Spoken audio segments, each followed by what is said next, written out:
Okay. Periscope. Your lordship. Hey, Dougie. Wow. How you guys doing? Give me some real names. I see these handles, but give me some real names.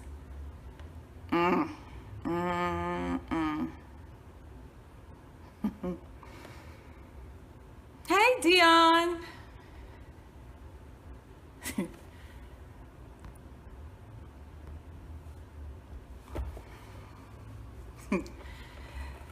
Oh, Lord. Hey, Dion. I'm hopping on Periscope because, oh, the trolls are busy today. Periscope, Dion, because I just want to kind of give a nice, I guess, message to, I'd say over the last 2 months, what are trolls?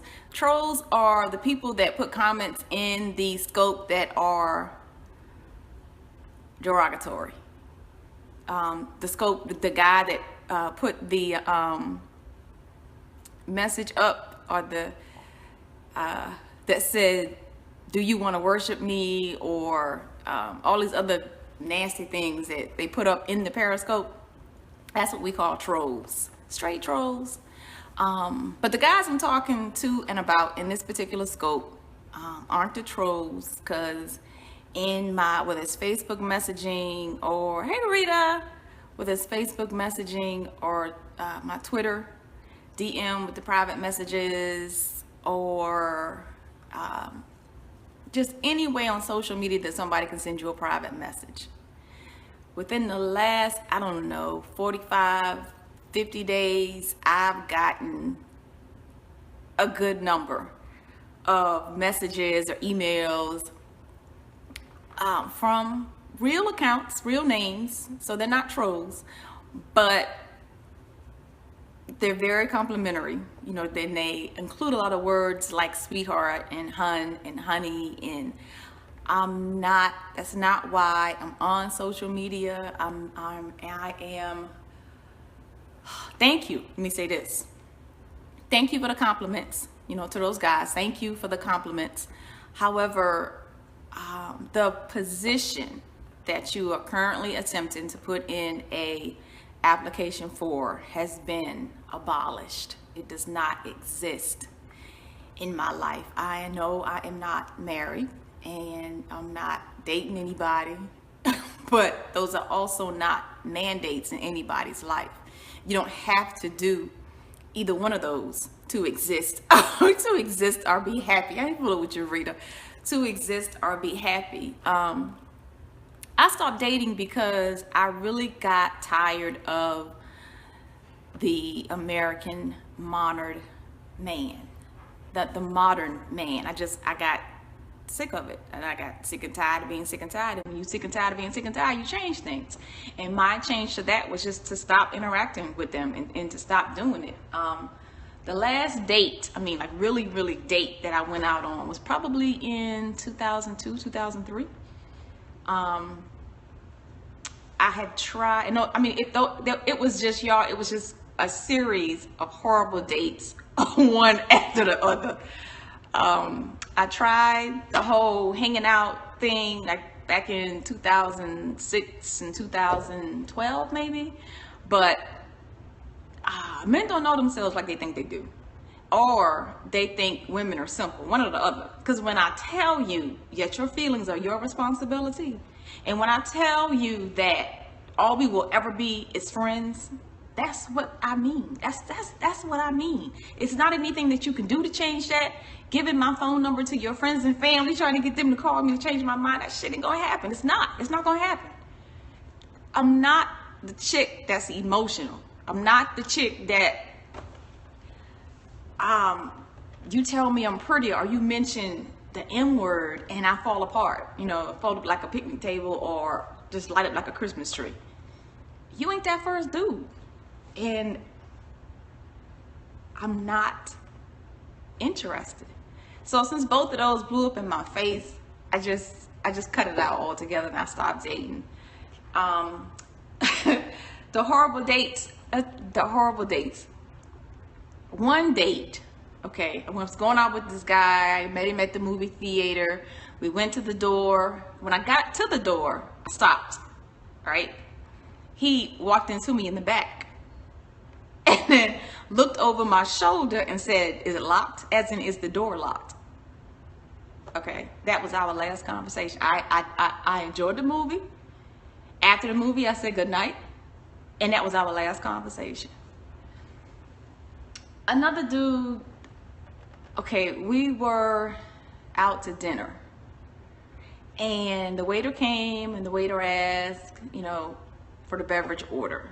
He gave his beverage order. He ordered some wine, and he had a glass of water. When the waiter said, "Ma'am, what beverage would you prefer?" This dude, the guy I'm there on the date with, says to the waiter, "Oh, water will be fine for her." Last conversation. No more text messages, no more phone calls. I don't need to explain anything to you. I don't need to pick up where your mom left off. You're supposed to be a grown ass man. No, I'm not. Then, the best one of all, the last one, okay. We go out to eat. I'm going out with this dude. I get to the restaurant. He's there. We're seated. Beverage order. We chit chat. Then there's food order. And after we order the food, I get up and I go to the ladies' room. When I come back from the ladies' room, I notice that he's working on something rather intently on his side of the table. It's math, but I don't quite know what it is. So I ask. I say, "You seem very intense over there. What are you working on?"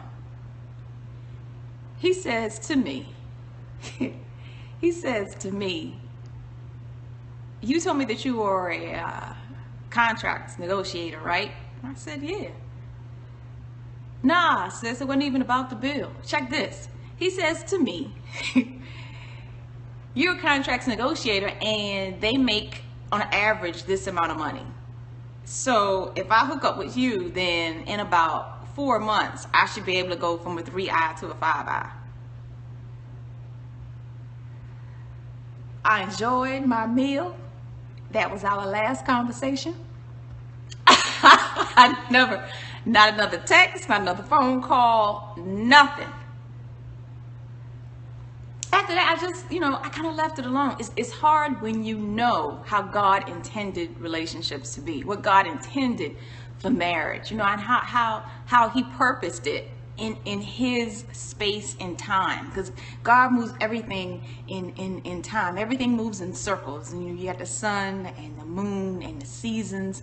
Everything moves in circles.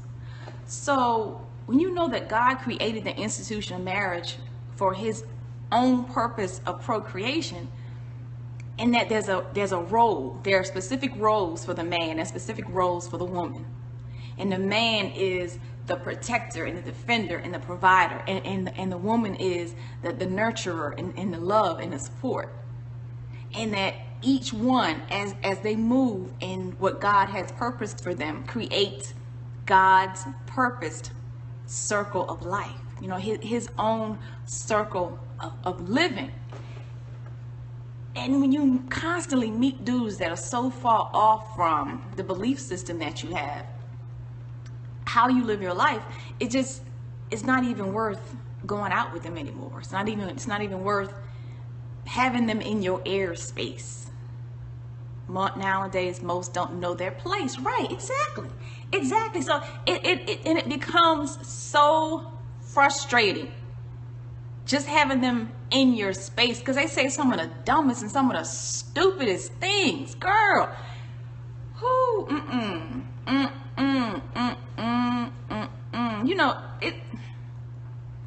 A man, right? To his woman, a man is her hard place to lean when she gets weak or when the world comes after her. And she is, because of how God has adorned her, not makeup and lipstick and earrings, and how God has adorned her. The soft spots on a woman, she is her man's soft place to land when the world comes after him. When he has a hard day at work and he comes home to the house that they're sharing, she is his soft place to land. Hey, Janae, she is his soft place to land. So with them not knowing what their purpose is as a man in the role that they are to play, I can't have any parts of that. It's too frustrating. And it's not that when I say the man is the provider, okay? When I say that, I'm not talking about necessarily, thank you. I'm not stuck on material things. So don't get that it's a materialistic thing and she's accomplished, so the dude that enters her life has to be accomplished too, because that's far from who I am. He does not have to have a mansion and a Mercedes. I've dated the lobbyist, the lawyer, the trash truck driver, the doctor. I've dated all of the income, socioeconomic statuses. So don't think it's about material things. But like I said, in my IMs and my DMs, thank you for the compliments, but the position that you're gunning for is abolished. I'm really a mess. It's not, like I said, it's hard when you know the purpose that God has for marriage, and you know how he purposed the roles in the relationship and how it's supposed to move in his place and in his time, because the man is the dreamer, right? And the woman is the multiplier. So if he gives his woman a dream, then she manifests the vision and the plan to get it done. That's how the relationship moves. Prayer, provide, protect, and passion for my foundations. Yeah, see, protect, provide, we all got the same. All of us have those same descriptions. So same descriptions. That's the role that the man is supposed to play. So all of you guys that are in my private messages and my DMs, don't take it personal. It's not you. The position has been abolished. I'm not married, but I'm not looking. And it ain't nothing in the back that's, somebody got to be there. Somebody got to be holding that down. To me, that's real ghetto and it's real small-minded. That's not the case here. So it has nothing to do with his earning potential. It has nothing to do with what he has. Like with the whole dreamer and the vision thing between a man and the woman being the multiplier. Look at it. When a man gives his woman a seed, she gives him a baby. When he gives her income, she gives him, a home, lights and power and breakfast and lunch and dinner.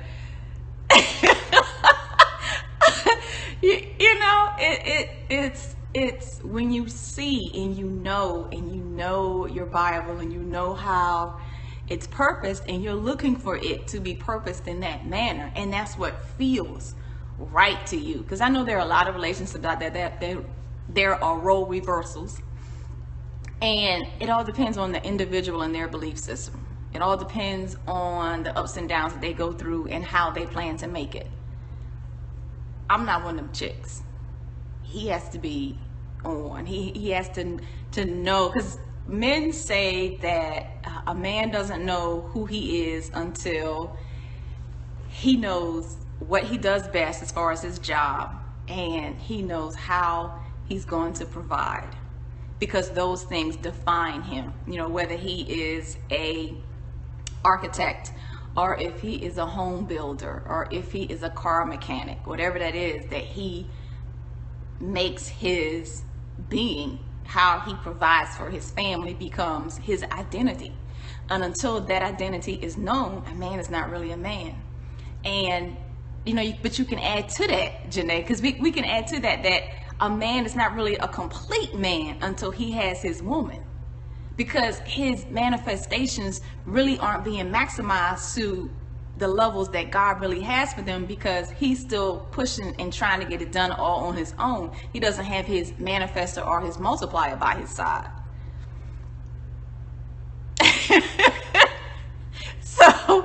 So you guys, go out, stop just picking based on what you see or what you feel you're attracted to. Ask God who she is and put the investment into going after that one chick. Put the time into going after that one chick, not spreading yourself across whoever will give you attention whenever you can get that attention. I'm waving my church hand, and he that finds a wife finds a good thing and favor in the Lord. Right.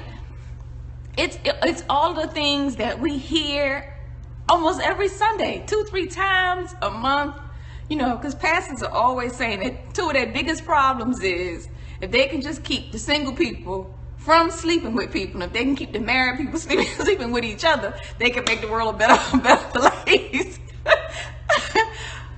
Find that one woman that God has intended for you and that God has purpose for you, and then put all your energy and investment into just even getting her to respond or say hi. I mean, I can recall friends of mine back in the day when we were in college, right? We were both cheer. I cheered for my college. She cheered for her college. And he was on our basketball team. When he saw her, he was struck. He couldn't talk to her. He didn't know what to say. When he did muster up enough courage to say hi, we were sitting, after every game, everybody goes to get something to eat. We were sitting in, I don't know, Burger King, McDonald's, whatever it was. She looked at me like, what is this? Who is, what? Why is he in my space? Why is he in my space? Because he was so scared in approaching her. So many marriages are on the rocks due to a lack of intimacy. Yeah, but intimacy is based on love. You gotta love that person first and know that no matter what they go through, you're gonna stand there with them. People get divorced all the time talking about they're not happy. Don't nobody care about your happiness. God don't care nothing about your happiness. He is after your obedience. He don't care. You're not happy. At some point, you must have been happy because you stood before somebody and said, I do. Signed a piece of paper that this is the one that you were going to hook yourself to and stay with for the rest of your life. So at some point, there was something. It was something that made you happy. But to get the couple, back when I was in college, he had to come up with a plan to get her attention. He went to her school to visit her a couple of times. She was busy. I got studying to do. I got an exam tomorrow. It's not even exam season, chick. Come on. She always had an excuse for him. So every day for 2 weeks, he sent her flowers. And the flowers were roses, and the roses it was all half a dozen yellow, and then half a dozen white, and then half a dozen lavender, or whatever it was. Because as you know, roses, the color of roses have meanings. Each one has a different meaning. So as he began to send this to her, he began to soften her heart towards him to be a little more understanding, because her brother was so struck with who she was and how she moved. That really softened her. So on the 10th day, because he did it during the week, on that second Friday, when he sent the dozen red, and I don't know, there was some nice poem on the card. When he called her, she wasn't there, didn't answer, okay? But that Saturday morning, he got a phone call. It was from her, and she said thank you, and she thanked him for each of the half dozen, whatever it was, roses, and that she wasn't there to accept this phone call because she had gone home for the weekend. But when we got back to school that Monday, she would call him after class. Well, she didn't call him that Monday. She actually stopped by our college, which was between, home and her school. She stopped by our college that Sunday, and she didn't go into the guy's dorm. She didn't seek him out to find him. She came and found me. we went back to my dorm and I called him and I just said, come here for a second. So, you know, on college campus, he just got up, brushed his teeth, threw on some sweats and came over. When he came through the door and she was standing there, he cussed me out. He called me all kinds of everything because he was like, Neat, how you going to your brother like that? You couldn't tell me to get dressed. You couldn't tell me she was here. I mean, when we on our campus, my undergrad, I went to a predominantly white school. So for all you HBCU grads that y'all I went to an HBCU for grad school, but for undergrad, I went to a white school. We went to class in boxers and shower shoes. Black schools are fashion shows. Everybody is always dressed to the nines. But white schools, I had on those Bart Simpson boxers and a t-shirt and some shower shoes, and that's how Anita went to class. So you can imagine on a Sunday how he came over into the dorm. But long story short, they ended up getting married, and they're still married today. You know, he had to actually put in the investment and put in the time to earn her attention. And the fact that he had to work for it, what he worked to get, he had to work to maintain. That's what I mean when I say they are still married today. So for all of you guys that are in my DMs and PMs, and I thank you for the compliments. Thank you for attempting and reaching out to a sister, but that position has been abolished. I feel you when I hear you. Have not had a date in years. I will wait for the right person. Yeah, because it gets so frustrating going wrong person, wrong person, wrong person, wrong person. That should give it gets frustrating. So, guys, like I said, thanks, but no thanks. Ladies, thank you for joining the scope. Janae, I hope you continue to have a wonderful, wonderful weekend. Reeks, I'll catch up with you later. Dion, thanks for coming into the scope, and I will talk to you guys. Peace and blessings.